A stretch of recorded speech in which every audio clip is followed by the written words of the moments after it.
Interested ako sa pera tsaka sa paglalaba. So baka pwede ako maging money launderer. Sa bandera? Ay, Nagpapa-sponsor sa akin kahit hindi naman ako graduate ng college. Hunger. Kasi habang nag-uusap si Deep at saka Sweet kumakayak. Gusto ko yung interesting siya sa akin kapag yung mga psychology ng pambubudol.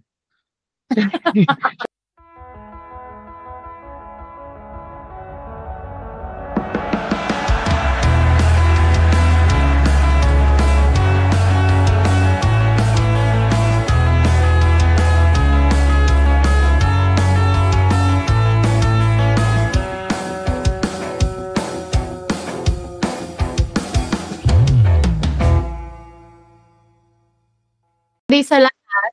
And thank you po. At na-appreciate ko po lalo na yung mga nag-in-person sa anniversary. Na-appreciate ko kayo kasi alive and kicking kayo today. Sobrang yung endeavor nakakapagod din yun kasi kumbaga nakain yung weekend nyo for the anniversary. So na-appreciate ko po yung pag-attend nyo today. Thank you very much. At sana nag-enjoy kayo sa ating munting celebration. Next time, ganun ulit. Doon ulit, munting paraiso ulit. Masyado natuwa. Doon na lang tayo forever. Pero then, next time, mas paghahandaan na natin yung next time. Kasi syempre, bigger, bolder, better na tayo. Charis, as a team, gano'n. So, sana yung mga winish nyo dun sa video ay magkatotoo. What if, Kuya Earl, kaya ba ng wallet natin? What if 3 countries? One per day. Pinahagod yung katawan. 1 country per day. Kasi 3 days naman yung event. Ganon. Cruise nga daw, cruise. Para hindi na tayo problema. Bugs. Ay, bakit naman? Ay, okay. Pakichat mo si Kuya Da. Pasig River. Pasig River. Pasig River. Oy, parang okay din yun kasi tatawid yun. Pasig, tapos Marikina, Pasig, tapos papunta na lang Manila yun. O, parang okay din yun. Sana may nag-wish sa video para matupad naman yung wish natin. Ayun. So, dahil sinabi niyo lahat na mahilig kayo magbasa, sana nagbasa kayo ng Eat That Frog, di ba? Kasi, for today's book club session, we're on chapters 10 and 11. Actually, nung chinek ko po, naka-assign po ito sa ating nasirang si Joel. Pero, since nasira na nga siya, warak na siya, ako na lang po ang mag-share for tonight. Ayan. Alam ba ni Jam na may book club? Baka akala niya kulto tayo. Ay, well, alam ni Jam na kulto tayo. Sinabi ko na sa kanya noong unang touch point. Also, Jam surprise, may book club. Ayun. So, don't worry, na-brief naman po si Jam na kulto tayo dito. So, di na siya na masyado na-shock. Ayan. So, Jam, para lang sa iyong kaalaman, nagbabasa po kami ng libro kahit hindi halata talaga. And meron kaming book club. So, for this session, ang binabasa namin ngayon ay Eat That Frog. Ayan, nasa chapter 10 and 11 na kami. So, kung gusto mo ng copy, meron kaming napiratang PDF file. Sabihan mo lang kami, isi-send namin sa'yo para makahabol ka sa chapter. Pero ang Eat That Frog kasi is one of the recommendations ng clients na pinapabasa nila sa mga VAs nila. So, the idea is to help you guys develop the skills, soft skills din. Not just the technical skills para mag-thrive sa VA industry. So, moving forward, magkakaroon tayo ng mga training din ng mga VA skills. Like, for example, email management, calendar management na pwede nyo rin matutunan. Pwede mag-share yung mga tao dito, mga VAs dito na expert na sa ganong mga skills. Ito lang yung start. Yes. Yeah. Ayan. Okay po. Thank you, Ate Eloy. So, to start off, sana mag-next. Ayun. To start off, gusto ko lang i-share sa inyo yung key points sa chapter 10. Kasi chapter 10 is about specialization.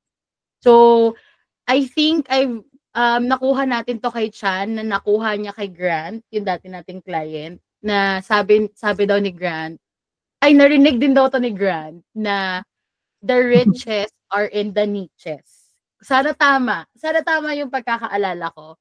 Pero basically, ang sinasabi lang doon, right now, with the trend, when it comes to working freelance or even as an employee in a corporate setup or as a business person, kasi baka men or women. Pag daw nag-specialize ka on something and you really do well at it, mas maganda yung nagiging return when it comes to profit or financial benefits. So parang yun yung naalala ko with this chapter. Kasi ang sinasabi ng chapter nito is to become an expert. To focus on a skill na you'd like to be parang the best at. So, bigyan, I think the best example na kaya ko ibigay ay si Ate Eloy. Nung naano niya na, ay, parang bet ko tong click up, parang I wanna explore this, nag-dive siya deeper in it, na-discover niya na pwede siya maging consultant, na eventually, nagkaroon siya ng multiple clients, na nanganak ng VC, nagkaroon ng vast out of it. So, nag-focus siya, nag-drill down siya to one expertise na she can continuously develop. And nanganak ng benefits yon for her and now for us. Kasi nag-niche down siya specifically to ClickUp.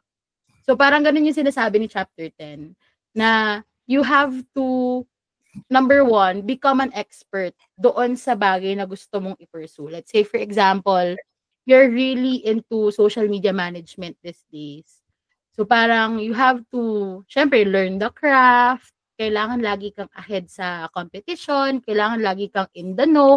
Ano na ba ang uso? Ano na ba ang bago? Ano ba nangyayari? Kasi once you become an expert, lumalabas yung strengths and gumaganda yung quality ng output na pinaprovide mo sa client mo or yung service na pinaprovide mo as a whole. And doon ka nagkakaroon ng competitive edge. Na kahit 1 million kayong social media managers, pero ikaw yung may napakataas na success rate when it comes to launching or rebranding clients or rebranding businesses, di ba? Mas sa'yo sila pupunta kasi makikita nila na, yung track record ni person na to ay maganda. Ayan. So, isa rin sa points ng chapter nito is to leverage on your strength. So, maybe right now, baka inisip yun na parang, parang hindi ko naman talaga, parang ginagawa ko lang to kasi I happen to stumble upon this job and ito na yung nakagisnan ko right there and then. Pero kasi it's not too late to identify or to search for your unique talent. Parang it's not too late to start honing yung skill na akala mo ay hindi mo na masisimulan or hindi mo na mababalikan. So sabi nga, identify your unique talent and concentrate your efforts on areas where you excel. So this maximizes your impact or minimizes wasted time. Kasi kapag na-identify mo na ay mas magaling ako sa kunyari type A ako, mas magaling ako mag-organize mga bagay-bagay. So mas maiintindihan mo kung ano yung mga tasks na pwede mong pag-focusan ng effort mo versus sa mga tasks na alam mong half-hearted ka or alam mong hindi magiging successful because you know na hindi yun yung strong suit mo. So, aside from those key points, the point of chapter 10 is to invest in continuous learning. Ayan. So, I think isa sa mga bagay din na mababanggit ko dito is yung kung napapansin nyo sa Slack, meron tayong Slack channel na #ClickUp. Na madalas may makikita kayong mga small chat na mga nagsisend lang ng feature update si Ate Eloy doon. Na, uy, ito na yung bago sa ClickUp, ganyan-ganyan. So, it's one way for us to continuously learn. Parang to check lang, at par pa ba yung standards na meron ako as a freelancer sa standards na meron sa market. Parang usually yun yung check namin din sa HR kapag nag-hire tayo. Yung market value ba ng VAs natin or ng team natin is at par outside. Kasi doon natin makikita kung nasan yung gap, ano pa yung pwede natin i-improve, so on and so forth. So, really, continuous learning is key para maging expert ka doon sa niche na gusto mong ma-conquer. Also, practice makes perfect. So, I think sa akin, ang naaalala ko dito is using ClickUp talaga. Kasi discover ko lang naman si ClickUp nung sumali ako sa ClickUp project ni VC. So yun yung first time ko na-encounter yung tool. And when I started, I found it overwhelming kasi ang dami niyang features, ang dami mong pwedeng pindutin, ang dami mong pwedeng makita, so on and so forth. Pero nung ginagamit ko na siya everyday, nakikita ko na yung purpose ng mga features. Nakikita ko na parang, beneficial pala sa akin to na, pwede ko tong gamitin to do this and do that. And eventually, na-in love na rin ako sa ClickUp at such a time na kapag I get a chance to talk to clients and talk about ClickUp, parang nagkakaroon ng light bulb sa brain ko kapag bigla nilang nabanggit na, actually, hindi pa nga ako nag-ClickUp eh. Parang, girl, you're missing out. Ganon yung feeling. So, you can only share yung ganong feeling once you've really mastered something, di ba? Parang hindi mo naman masabing, masarap yung cake ni ganyan sa kabilang bahay kapag hindi mo natikman, di ba? So, really, practice makes perfect. Kasi when you hone your skills, kailangan may practical application. May, lagi mo siyang ginagawa or ginagamit. Ano ba naman yung mga words ko today? Ayan. And lastly, seek mentorship. So learn from experienced professionals who can guide your development and provide valuable insights. So this is actually something na parang akala ko, magagawa ko lang sa corporate kasi doon may boss ako, doon mayroong manager, doon may ganun. So parang ako, pag nag-freelance ako, paano yun kapag kay client lang ako? Baka naman wala akong mentor, baka naman hindi ko siya makausap or something. And I think that's one of the benefits of having a community like this. Kasi you have a community of professionals that can help you or that can share their experiences with you. Na parang first time mo mag-GHL or first time mo maka-encounter ng tool or maka-encounter ng client na ganito na difficult, na challenging. May mga tao ka na pwedeng tanongin na parang, yan ang ginawa mo no first time mo to na-encounter. Or you can ask me, Ate Eloy, Kuya Earl, or someone else, di ba? Na parang, guys, can you help me? Can you guide me sa mga ganitong bagay? And seeking mentorship can also be from reading yung mga self-help books or yung mga biography ng mga idol nyo. Di ba? It doesn't mean naman na kailangan physically kausap ka nila, kakilala ka nila. Pero when you seek mentorship, you look for people that you look up to or people that you would want to aspire to be them one day, di ba? So, parang yun lang yung what would Jesus do? Ibahin mo lang. Kung goal mo maging si Eloisa, what would Eloisa do? Ganon. Yun. So, seek mentorship to help you guide your development. Kung alam mo na ito yung goal ko, ito yung gusto kong maging expert ako. So, sino kaya yung mga expert sa field na yon that I can replicate or that I can aspire to be one day? Ayun. So, for chapter 10 po, sana mag-next. Ayan. Ano lang po, question lang po sa group. Gusto ko lang pong i-check sa inyo guys. Kung ano yung mga areas of interest or passion nyo right now. Kasi, gusto ko ding malaman kung saan ka namin kayo pwedeng tulungan or saan tayo pwede mag-start. Katulad nga ng sabi ni Ate Elo, yung book club na to ay start pa lang. So, right now, gusto kong pag-isipan nyo, ano yung mga areas of interest or passion nyo? And how can you develop expertise in these areas? Dahil lahat kayo nakamute, mag-i-ini-mini-mini mo. Go Kuya Earl, sa'yo bumagsak yung ini-mini-mini mo. Boy, parang hindi naman nag-ini-mini mo yun. Sabi ko, ini-mini-mini mo, babalik-babalik sa kanya, Earl. Sabi ko gano'n. Sa akin siguro, marami ang areas of interest food and cooking. So, yun yung isa. Tapos, another one is sales. Gusto ko talaga yung ewan ko, hindi ko siya na feel na work, yung pakikipag-usap sa kliyente. Yung magbenta. Parang natural, budolero, ganun. Parang kwentuhan lang for you, ganun. Hindi, interesting talaga siya sa akin. Especially, I know na I'm offering something that can help someone. Pag nandun ako sa ganong mindset, hindi siya, kunyari, alam ko naman na pag kumuha ng VA sa atin yung client, maalagaan siya, yung gano'n. Or kapag nag-avail siya ng services natin sa implementation, alam ko na maganda yung output na ibibigay natin sa kanila. So, hindi siya, alam ko na we're going to gain from it, pero at the same time, the client will benefit from it. So, gusto ko yung gano'n, yung mutualistic na nature ng sales. So, gusto ko yun. Ano pa bang interest ko? Pera. So, ayun. Maganda yan. Interested din ako dyan. Interested ako sa pera tsaka sa paglalaba. So, baka pwede ako maging money launderer. Sa bandera? Ay, Ngayon, mag-travel. Gusto ko rin nagta-travel. So, isa rin yun. Pero hindi ko siya nakikita. Feeling ko nakikita ko lang yung travel as gastos. Sa mga areas of your interest or things that you're passionate about. Pero how can you develop your expertise sa areas na yun? Dun sa food, lagi ako talagang nag-aaral ng bagong recipe. Nagtatry ako at least once a month ng bagong recipe. Siguro mahahina na yung once a month. Tapos once a week minsan, nagtatry akong bagong recipe, matuto. Mahilig ako manood ng mga cooking show.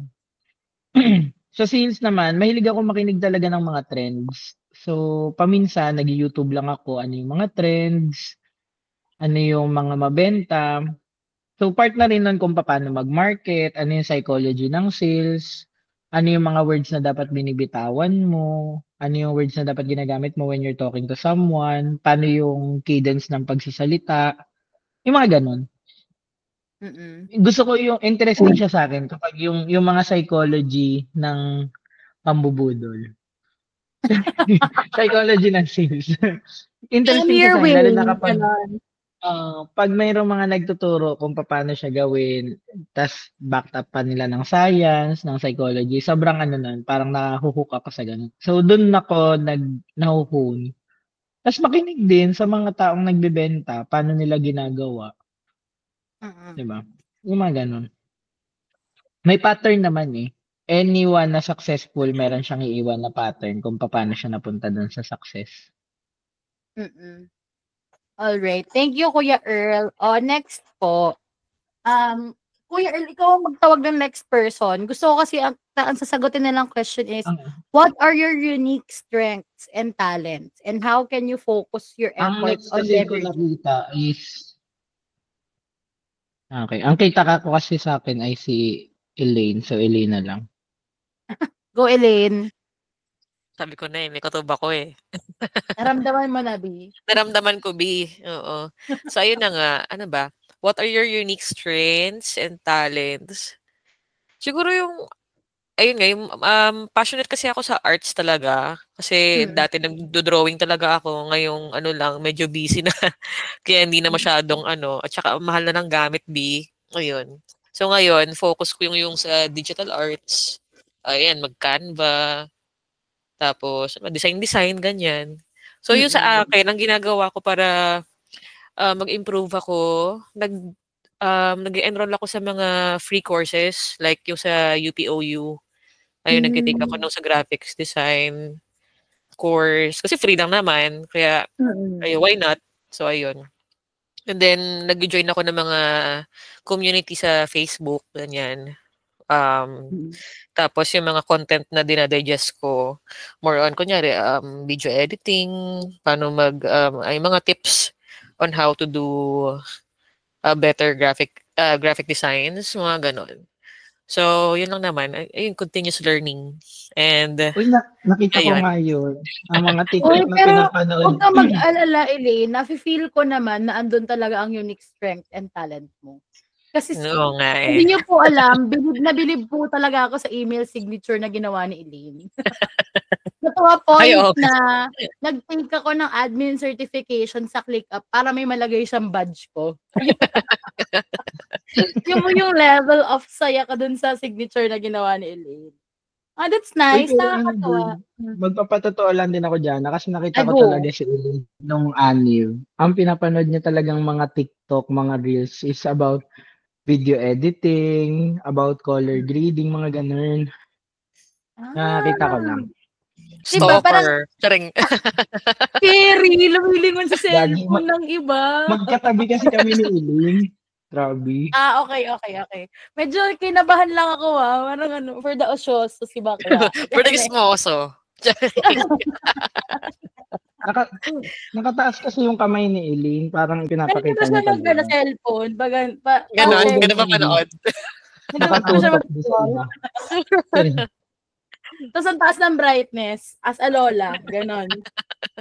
Grabe naman talaga. Pero oo, sobrang na-feel ko din na andun yung strong suit mo, B. And nakakatuwa na, di ba parang yung doom scrolling can actually benefit you. Lalo na kung yung content mo, parang yung content na pinipili mo ay talagang to help you develop your skills or your talent. So, kahit parang feeling mo nagdo-doom scrolling ka lang, natututo ka pa rin kasi you're being selective dun sa content na dinadigest mo as a person. O Ate Eloy, nawala ka. Ipapasagot ko sa iyo yung third question eh. Ano yun? How can you gain a competitive advantage by specializing in a specific area? What resources or opportunities are available to you? Resources and opportunities. Example na lang natin sa VC, di ba? So, ang in-specialize natin ay ClickUp. Tapos, nakagawa ka na ng process, nakagawa ka na ng system, nakagawa ka na ng template. So, yung dating ginagawa mo ng nagre-research ka pa, tapos nagka-come up ka pa with customized solution. Ngayon, seconds na lang, meron ka ng solution. So, since nag-specialize ka, na-reduce mo yung time ng production kasi alam mo na yung gagawin mo eh. Wala nang research, wala nang ganun. Kasi alam mo na kung paano gagawin. So, na-reduce yung production time, mas nag-increase ngayon yung profit mo. Diba? So, at pag-expert ka na sa ginagawa mo, consultant level ka, it took me 10 years naman. Hindi siya overnight. Kaya mo na mag-increase ng rate. Hindi ka na mahiyang mag-increase ng rate. Kasi alam mo na yung capability mo. So, hindi ka nalalaban ng hourly kasi output-based na. So, mas malaki yung opportunity for you. Until such a time na, ang ultimate parang, ang highest level is ikaw na yung, industry leader. Delegate ka na. Ganun. Ikaw na yung industry leader. Ikaw na yung, people would seek your advice, your opinion on the matter kasi ikaw na yung industry leader. Ikaw na yung, ang tawag doon, parang, ikaw na yun. Parang ikaw na yung, ikaw yun. ikaw yun. Ikaw na yung expert dun sa topic expert na yun. ka na sa field na yun. Yung interviewin ka na kay sa mga show. Ganun. Ay, nakwento to sa akin ni Kuya Earl, pero parang sabi ni Kuya Earl, ito yung full circle moment mo, na yung prof mo ay nagpapakonsult na sa'yo. Dumating ka na daw sa point na gano'n. Sino siya? Sino yung prof ko? Hindi ko alam. Prof mo yun eh. Ba't di mo kilala? Ang full circle moment ko. Sponsor. Nagpapa-sponsor sa akin. Kahit hindi naman ako graduate ng college. Yung isang prof sa IE na nag-ask sa'yo, nag-consult sa'yo. Ano sabi niya? Yung isang prof sa IE. Hindi ko na maalala yung name eh. Si Ate Basta naman. nagtatanong siya sa'yo. May tanong siya, sagutin mo yung tanong. Saan ba puntang Starbucks? Ganun. Babe, paano mag-login sa Facebook? Sorry Kung naman baka hindi na nga nag-consult yung friend, prof mo. Baka nagtanong lang paano mag-login sa Facebook. Okay, pero yun. Thank you, Te. Proceed tayo sa chapter 11 kasi maganda din yung chapter 11. Diba? Parang with of ins. Huwag kayong judgmental doon sa Gamma. Ginawa yan ni Gamma. Project Regticals. Anong Regticals? Ibang lengguwahe yan, galing sa Mars yan. Huwag nyo sinajudge yung AI pictures ko. Ayan. So, kasi, in fairness, maganda yung pagkakasama ng dalawang chapter na to. Kasi, di ba sa chapter 10 is specialization, becoming an expert. And at some point, kapag naging expert ka na sa field na yun, ang next mong ginagawa na is to delegate. Ibig sabihin, may mga certain tasks ka na yun nga, it's either one, you can automate, or number two, you can delegate. So, when we say delegate, ibig sabihin you trust others to complete yung task na yun for you. So, delegation ay hindi para utusan lang kung sino, pero delegation is a way na saying na, uy, I trust you art. on this. It's I an see your art. potential, ganon. I see your potential and I know that you can complete this task, ganon. So, in a way, you are empowering, let's say, at such time na kung nag-handle man kayo ng team sa client nyo, or kung dito sa VC, darating kayo sa point na mag-handle kayo ng team, or kung may mga business kayo outside VC, di ba? Nag-handle kayo ng people. Delegating tasks empowers your team kasi it gives the sense na you're seeing growth sa journey nila with you. You're seeing na, oy, ito pala yung plan ko I have for you. And this is one way of me entrusting na you can do it. Ganon. And also, syempre, when you delegate your task, you free up your time. And you can focus on high priority tasks or more improvement or strategizing. Ayun. So, next po dito is yung summary lang ng chapter 11. So, number 1 daw, clarify expectations. So, clearly define the task, desired outcome, and deadlines. I think, kailangan talaga to. Kasi, madalas parang kapag nagde-delegate tayo ng task, minsan parang binigay mo na lang. So, oy, gagawin mo to ha. Pero hindi pala natin alam na first time niya or hindi niya talaga alam yung gagawin. Or nalilito siya sa notes mo kasi baka notes, oy, May basahin mo mga client na ganyan. Hindi sila Diba? marunong mag-delegate. May lalo na yung first time mag-hire ng VA. Oo. So, hindi nila alam. Sabi nila, pwede mo akong turuan kasi first time ko mag-hire ng remote worker or ng VA, hindi sila marunong mag-delegate. So, baka turuan na lang natin yung mga VA para sila na magturo sa mga clients nila. Oo. Ano naman to, actually, you can use this sa pag nag-set kayo ng expectation sa mga clients nyo, especially pag sa onboarding part kayo or pag nagmi-meeting kayo, nag-one-on-one kayo. Kasi mas ma-appreciate to ng clients yun na, okay, naiintindihan ni VA yung process ng business ko or naiintindihan ni VA yung vision ko for the company or for the business or kung ano yung kailangan kong help. Kasi syempre, parang yung mga maliliit na bagay na hindi na kino-consider na work ni client, ay minsan work pa rin talaga. Kapag, kunyari, ginagawa niyang mag-reply or mag-unsubscribe sa napakaraming subscription sa emails niya every day for, let's say, 10 to 20 minutes. Pag in a month, nag-a-add up yun, malaki yun. Malaking time yun na nawawala sa client yun na pwede niyo naman palang i-cover for them. 'Di ba? So, yun.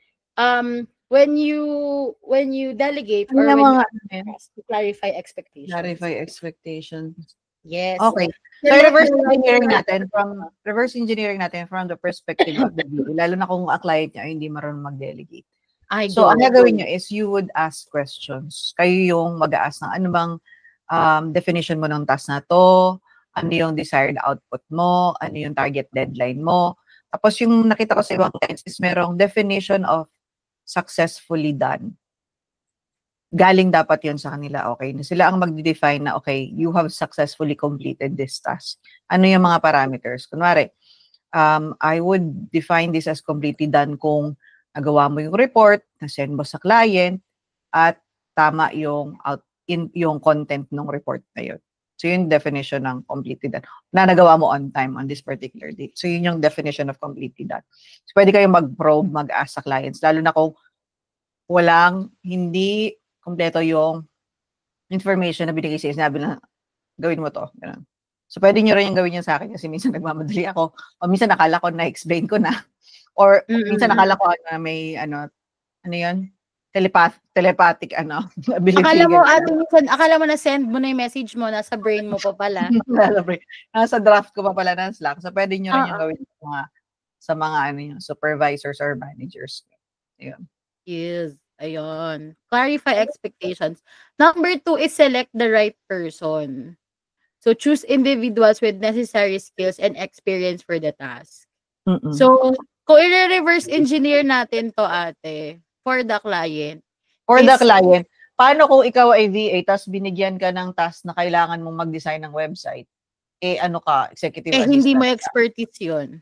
Pwede mo, hindi siya yung talagang hindi talaga siya nagpo-fall sa scope mo. Hindi naman sabihin na, hindi naman to, pero alam mo kasi sa sarili mo na hindi ikaw yung expert dun sa task na yon. It's not because sabihin nyo na, hindi na to kasama sa scope ko di ba? So, minsan kasi, ang mga clients din, sobrang tiwala nila, sobrang magagalingan sila sa inyo at feeling nila, kaya mo din gawin. Kaya mo ang lahat. Kaya mo lahat. Akala Superman ka. So, pwede rin kayo mag-push back kung talagang hindi naman yon kasama sa skill set nyo, di ba? At pwede nyong tambahin, di ba? Sayang lang sa oras. So, wag na lang. Sabihin nyo na lang na, I think, paano ba sabihin maganda yon? Paki-chat GPT nga. Sige, chat GPT. Paano namin sabihin sa client namin na ayaw namin Pwede mo naman siya i-frame kay client na na this is not under your area of expertise. Zone of yung sabi ko, it goes outside my zone of view. Meron kang, but virtual champions has someone. Budulin natin sila. Pero actually, I think one of the best things that you can do kapag you are encountered with tasks na you know yourself you are not confident with or hindi mo talaga siya ever pa nagawa is to provide solutions pa rin kay client. Not to say na, hindi ko kaya yan. Kasi parang ang goal kasi, the reason why the client is reaching out to you is to ask for solutions. So, kapag binigay sa'yo ni client yung task na hindi mo alam yung gagawin mo, the best thing that you can do is number 1, to use chat GPT. Diba? To use libre po ang chat GPT. So, hindi po kayo mahihirapan. Meron rin po chat GPT na paid si Virtual Champions. Pwede nyo rin pong gamitin yon. And number 2 is to provide solutions na parang, hi client, hindi kasi ako hindi ako expert dito, pero upon checking, ito yung mga bagay na pwede nating gawin. We can look for someone who's expert dito sa field na to. I've looked into and ito yung mga kailangan mong tools. I can also help you with, kumbaga, if in-frame mo siya in a way na I cannot give you the direct solution sa binigay mo sa akin task, pero I can help you find the solution for it. Kasi nga, I don't have the capability right now. So, it's always solutions-based kapag naharap tayo sa mga ganong klaseng questions. So, parang, I'm not sure, pero I'll try to find the solution. Tapos, ipipresent ko sa... Paano nga pag yung instance ay yung client is sobrang tiwala sa'yo and naniniwala siya na kaya mong gawin. Tapos sabihin niya, kunwari, kay Sweet, sinabi, try mo lang, okay lang yan, pag-aralan mo. Ganun. So, anong approach doon? Well, anong sinabi mo? Anong sinabi mo kay Deepa? May mga ganun clients. Sa akin yun, sabi ko sa kanya, wala akong experience sa na never sa akin pinasa nung previous marketing head yung options, do it. Tapos, actually, yun lang talaga yung sinabi ko sa kanya nung una. Tapos sabi sa akin ni Deepa ay, okay lang yan. Bayad naman yung oras mo kung matututunan mo siya or not. Ang gusto ko lang gawin is try mo lahat ng mga kung kaya mo siya. Kung hindi, edi okay, hanap tayo ng kaya bayaran na professional para gawin. Pero kung kaya mo, edi good job, napamura ako. Ganun siya mag-isip. Tapos ang pinakasumunod niyang option na binigay sa akin is, ito yung parang sa atin non-verbatim. Alam mo yung chat GPT suite, ginagamit yan. Hindi tayo nagbabayad ng para hindi. Parang ang sinabi ni Deepa in English, Google mo. Parang ganyan. At sabi niya lang sa akin is, kapag try mo ng chat GPT lahat ng options, pati prompting. Tapos, pakita mo sa akin lahat ng sagot na ipoprovide, mag-research ka din, ito yung buong araw. Pag wala talaga tayo nahanap, that's the time that we go consult a professional. Parang gano'n. At saka, I think it's nice din, ate, if you say na that your client trusts you enough and yung confidence, ay, kaya niya itong gawin. Kasi parang binibigyan ka niya ng opportunity. Binibigyan ka niya ng opportunity to learn a new skill or to search for a new niche. Kasi, malay mo, di ba? Kung sabi niya, babayaran naman kita, ba't hindi mo itry? Tapos tinry mo, na-realize mo, ay shit, gusto ko to. Ay shit, parang kaya ko to. Kaya. Diba? Natulungan ka pa niyang matutunan mo yung bagong skill na yun. Or natulungan ka niyang ma-identify na strength mo rin pala yun. Parang gano'n. Huwag mo sabihin na, ano ba naman tong si client? O ano nung pinag-uutos? Ang dami naman. Hindi. Kaya pag sinabi niya, for learning. Approach it with curiosity. And hunger. Hunger. Kasi habang nag-uusap si Deepa at Sweet, kumakayak. Hunger. Nakaka-fasting kasi si Sweet nung nag-usap sila. Kaya meron siyang hunger. Gutom. Pero huwag mo sabihin na, kaya ko yan. ako yan, gano'n. Tapos, hindi mo pala alam, di ba? Be honest lang na, first time ko kasi gagawin to, pwede ko namang itry, okay lang ba sa'yo? Baka lang Kaya kasi yung set magtagal. Okay lang ba expectation sa'yo? dun sa task. Set expectation. Ganun yung sinabi ko nun kay Bak naman. Na sabi ko, hindi ako talaga graphic designer, hindi ako video editor. So, pwede ko naman gawin kasi ang bayad niya sa akin is for project management. Sabi ko, masasayang yung babayad niya. Pero Tapos pwede hindi ko ka naman gawin kung expert gusto dun niya. sa task na yun, no? Oo, ngayon, Don't have the right kung- tools, for example, di ba? kung gusto niya, pwede naman ako maghanap ka ako ng someone for him. So, doon ako nauwi sa maghanap ng someone for him. Kasi na-realize niya, nga, no, ba't ko ito ipapagawa sa kanya? Eh, hindi naman yun yung skill set niya. Parang ganun. Yes. At saka yun nga, parang mas ang gusto ng client is bigyan mo siya ng solutions. Kasi kaya niya binibigay sa yung task na yun dahil alam niya na kaya mong gawan ng solusyon yung mga tasks na binibigay niya sa iyo.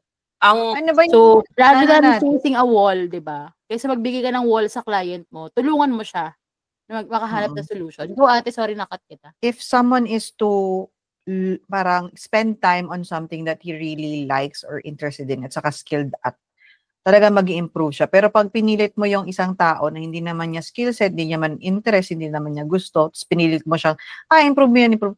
Yung 1% na improvement, hindi pa rin mag-a-amount dos compare dun sa mag-focus siya dun sa expertise niya talaga kasi pwedeng mag-compound pa yun kasi interesado talaga siya. Hindi ko alam kung basta ganun pagkakaintindi ko, hindi ganun yung verbatim yun. Diba? So knowing your strengths, talaga importante. You capitalize on it. Thank you, ate. Sweet, may i-add ka pa ba? Wala. Kanina, pero feeling ko, pasok pa rin naman siya. Feeling ko yung one thing na natutunan ko kay Dipa, kapag may task siyang binibigay sa akin na alam, medyo lawyer kasi siya, so alam niya na wala talaga sa task, ano ko yun. Sa project, technically sa scope. Alam niya yung kontrata mo ba yan? Alam niya. By heart. So, parang siya, medyo sinet niya sa akin yung rule na if ever magpapagawa ko sa'yo ng trabaho na ganito, tas hindi mo alam, heads upan mo lang ako, pero wag kang babalik sa akin na hindi ka man lang nag-try. Yan yung pinakaayaw kong illusion. Parang doon ko sa kanya natutunan na paano mo nasabi na no yung sagot kung wala ka man lang step na nagawa para ma-provide na concrete no yung sagot doon sa question mo. Kailangan mag-defense lawyer ka. May defense muna. Medyo na ano tayo, critical thinking, kailangan mo hanapan lang ka bumalik sa kanya. Mga ganyan. So, ganun din siya, sweet, nung inano pa lang namin siya, dinidiscovery pa lang namin siya, babe. Hindi pa siya pumipirma ng kontrata, hindi pa siya nagbabayad, pero naghahanap na siya sa amin ng output. Ganun dapat. Hanap na agad-agad. Mabilisan ang ano. Hindi pa ito nasisimlan, sabi niya. Walang isip-isip dito. Every time before ako nasabak sa kanya, kahit sa normal meeting namin, kailangan meron kang out of the box na nasagot dun sa, for example, analytics lang hiningi niya. Kailangan mo na i-research yun. Bakit ganito yung nangyari? Ano kaya potential na sources? Mga ganyan-ganyan. Oo. May backup ka agad sa kanya. So, at some point para sa akin talaga, yung feeling ko na natutunan ko one thing kay Dipa, as someone na nagsal sa marketing, hindi ka lang maglalabas ng numbers. Kailangan mong i-back up yung how, when, why it happened. Kaya din feeling ko doon ako nagkaroon ng parang interest sa parang marketing funnels nila. Kasi hindi mangyayari yun kung walang ganito. Parang ganyan. Saan siya start, mga ganon. So, yun. That's nice. Thank you, Be. Thank you. Maganda yan. Magandang advice yan. Thank you, Dipa. Sa pag-hone ng skills ni Sweet. Ayan. Number 3 po is provide support and resources. Ayan. Offer guidance, training, and tools to ensure success. Ayan yung sinasabi ni Sweet na sinasabi sa kanya ni Dipa. May ChatGPT naman, mayroon naman tayong tools na pwede natin gamitin. May free will ka, gamitin mo ito. Ganun. Ayan. And then follow up and provide feedback. Siguro kung i-reverse engineer natin to, this is providing updates naman kay client. So kapag may dinelegate sa'yo na task, it's best na you can provide updates. Hindi kailangan na, uy, client, tapos ko na. Pwede mo sabihin na, uy, client, malaki pala itong pinapagawa mo sa akin. I'm currently doing it, pero baka, hindi ko pa matatapos today. It doesn't have to be big. Your update doesn't have to be grand. Na parang, natapos ko na, ang napakahirap mong pinagawa. It can be na, uy, sisimulan ko na ha. setting the expectation na, Hindi- naalala pala niya na gagailangan niya gawin to. Parang gano'n. Yung metaphor nga natin, hindi kailangan na na-move mo na yung mountain bago ka nag-update. Ang gusto lang malaman ni client is hindi ka nag-stop na magpala ng lupa. Oo. Na nagpapala ka ng lupa na, nasimulan mo na. Yun lang. Oo. It can be as little as, hindi ko pa to nagagawa. That's still an update. And mas na-appreciate yun ng client na nagbibigay kayo ng mga ganong klaseng update sa kanila kaysa hindi kayo magpaparamdam about it tapos mag-chat na lang kayo na, tapos ko na. Kasi, nakakadagdag yun nakakadagdag yun sa stress, sa anticipation, sa anxiety na nila, parang, hala, malapit na yung deadline, naalala kaya niyang gawin to, or, hala, makakausapin ko na si client next week, sana she's doing it, or she's working on it, yung mga ganon. And it helps, kung kahit magbigay kayo na parang, naalala ko yung task na yan, pero kasi hindi yan yung priority ko today, gagawin ko yan bukas. It can be as simple as that. Hindi mo naman kailangan ng grand update sa kahit anong task na ginagawa mo. Ayun. So that's the power of delegation. So for the team, gusto ko lang magtanong, what tasks can you delegate to free up time? This can be work-related or non-work related. So ano yung mga tasks na pwede nyo i-delegate to free up time? O yung mga tasks na recently dinelegate sa inyo. Oo. Yung recently na-receive nyo kay client na parang small task siya, pero parang, okay, nakita niya, ito pala yung bigger picture. Ganon. Ayun. Siguro, habang nag-iisip pa kayo, pwedeng ako yung mag-start. Siguro yung mga task na na-delegate ko to free up time is starters, kapag may naiisip talaga ako automation, kay Ate Eloy ko kasi hindi man ako. Pag may naiisip ako na, posible ba to? Ganyan. Kaya Ate Eloy ko yung binabato. O, di ba na-free up yung time ko? Hindi ko na kailangan. Ginawa ko na, akala mo mala di ba? Ginagawa. No? Parang yung lang. Yun yung skill set ko, tsaka interest ko. Gusto ko siya ginagawa. Yes. Di ba na-identify ko na strength ni Ate Eloy ang pag-automation at interest niya yun. Ate, gawan mo nga ako ng automation sa Slack na mga Fiverr messages. Like ako dun sa automation, yung impact ng automation, ginawa ko kagad. Di ba? Ganon. Di ba? Delegation. Kasi the right person ka. The right person. O kasi kapag binigay ko yun, ate, kay Kate, baka suntukin lang ni Kate. Anong gagawin ko dito, be? Bakit mo kami pinapagawa ng automation task? Pero nag-task lang kami si Daryl. Daryl, go. Take it away. Hello, Pose. Ayun. So, ano ba yung recent na binigay sa akin? Since course dev kami ni Nicole, kahit alam niya na kaya kong magawa ng mga creative stuff, sabi ko na lang sa kanya, every meeting na kapag may mga kailangan ng mga editing stuff or creative stuff, ibigay niya na dun sa video editor niya. Kaya niya na yun kasi ako, marami na ako iniisip sa admin, sa technical. Ay, marunong na mag-pushback. Proud ako kay Daryl. Grabe.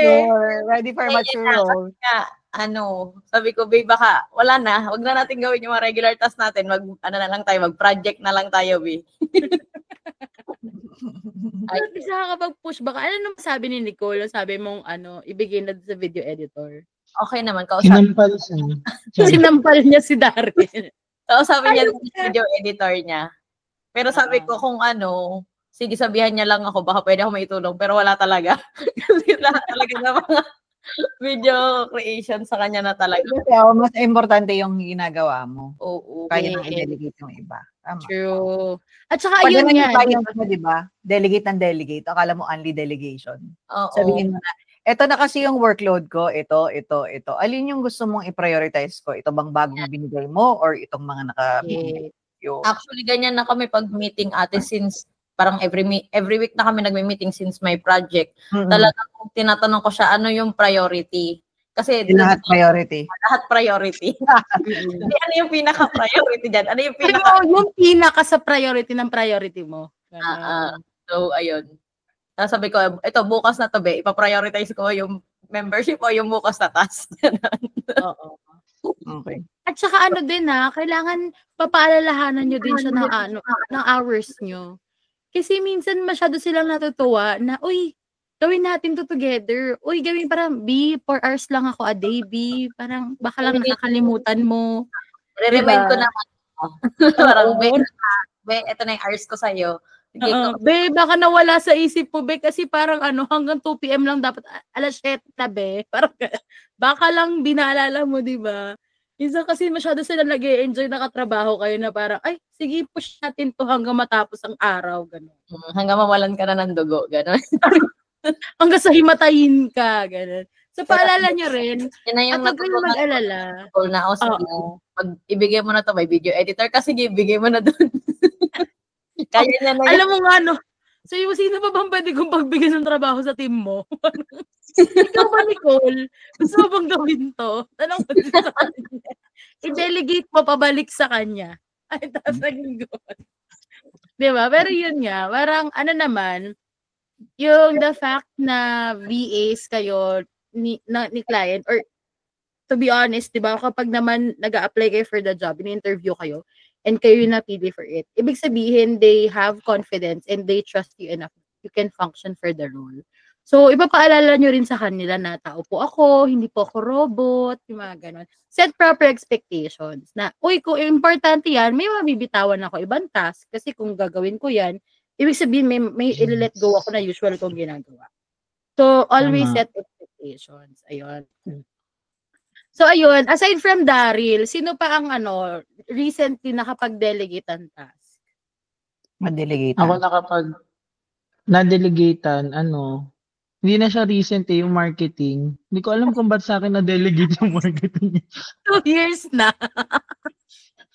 2 years nang na-delegate sa'yo. Isang taon na. Ayaw nga, 2 taon na pala. 2 years na, kuya. 2 years na. Parang lang kami, parang nag-jack and poy lang sila. Sige, si Earl na yung marketing na. Nagmaiba-taya. Hindi, mas social media ka din kasi. Maingay ka sa social media, oh. Nagganon. Maiba-taya. Di ba na nag-jack ako marketing? Hindi na ako makapag-post. Sa sarili ko. Kasi, before ka naging Nabisi na. marketing head, ang ingay mo sa Instagram. So, parang potential. Mahilig talaga ako dati. Kaso ngayon, syempre, wala nang time. Pero, gusto ko talaga siya ginagawa. Ang isa ko pang na-delegate, which is happy naman ako. Kahit hindi ito maririnig na Edge, si Edge, yung sa sales, yung paggagawa niya ng mga reports. Actually, pati yung sa course. Proposal. Sa proposals, dati kasi ako lahat gumagawa nun. Yung ultimo pitch deck. Nade-delegate na rin natin kay Elaine yung mga PowerPoint presentation. Pitch deck, nabibigay na kay Elaine. Uy, dati special kami lang shoutout yun pala. Shoutout. Special shoutout dun sa gumawa ng picture ni Tiara para dun sa onboarding. Meron ng frame ng virtual champions. Appreciate ko yun. I feel so legit. Ganun. Appreciation is good daw, money is better. Tara. Send Gcash. Padala ko 5 piso. Alien din. Kasi dati wala masyadong ang nagre-reply sa page natin, kami ni Ninang din. Wala rin masyadong nagpapasok na mga tao sa page. Tayo lang din na sumasagot dun sa Thursday post. Oo, kami lang din. At least ngayon, 3 na. Tatlo na kami. Ikaw at si Ate Eloy. 3 na kayo ngayon. Nag-reply sa Thursday. Nakakatawa naman yan. Ikaw muna, ganon, ayan. Diba? Sige, very reliable yung mga marketing people. Noon din kay Sweet, parang wala na akong kailangang, basta pag may papagawa ka sa kanyang content, basta may time siya, very minimal na yung QA kasi parang gamay niya na yun eh. Yung mga ganon, sobrang, alam niyo, when you're reliable at your work, hindi lang, ang daming napapabuting buhay. Nagkakaroon ng world peace. Tumutubo ang mga puno. Bumabalik ang mga na-delegate ko na kay Jana yung touch point. Kasi dati po ako lahat yan. Tina-touch point ko yung mga tao. Buwan-buwan. Every month. Recently, na-delegate ko sa akin ni Ate Elo yung touch point. So, everyday may touch point po is akong isa. So, good luck to us, team. Let's do this. Uy, rin pala si Kate, yung payroll. Dati kami lang din yun. Sobrang Kate, shout out sa'yo kung nasan ka man. sobrang laking luwag sa buhay natin yun. Kate, Oo, sobrang laki mong totoo. luwag sa buhay. Ano? Uy, napakaluwag naman nun, malaking luwag. True. Ang luwag-luwag. Sabi ni Edge, pa-check po contract for this client. Helix. Yung inbox ko, ang laking ano nun, ubo sa oras ko yun, mga 1 oras, 2 Ay, oras. oo. De-delegate ka kay Pero minsan Elaine. guilty pa rin ako kasi may nag-check ako.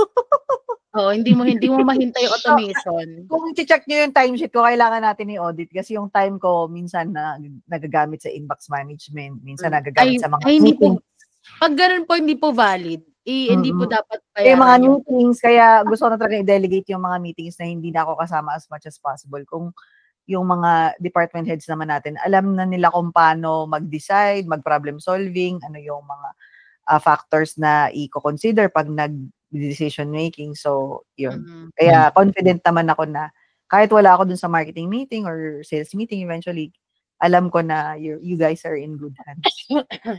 Yes. Ayun. So, ayun lang. Yun lang for our book club today. I hope, guys, na this week, mapagnilay-nilayan nyo at mapag-isipan nyo kung ano yung specialty nyo. Alin nyo, ito na yung specialty nyo. Pero try and observe. Saan ka ba nag-e-enjoy? Saan ka ba masaya kapag ginagawa mo yun? Something that you're passionate about.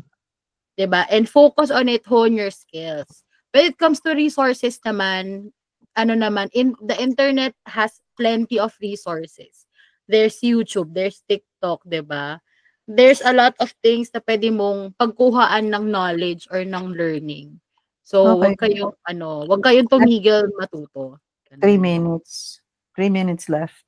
Yes. Ate, may pahabol ka ba sa 3 minutes na to? Ay, edi segue lang. Kung minsan hindi po ako kasama sa meeting, it's not because wala na akong pakialam. Oh, arte. Sorry, dumrami hindi kasi, i-delegate ko yung time para mas spend ko yung time ko for high-value tasks para mas makapag-generate pa tayo ng mas pang revenue at may budget tayo para sa 5th year anniversary.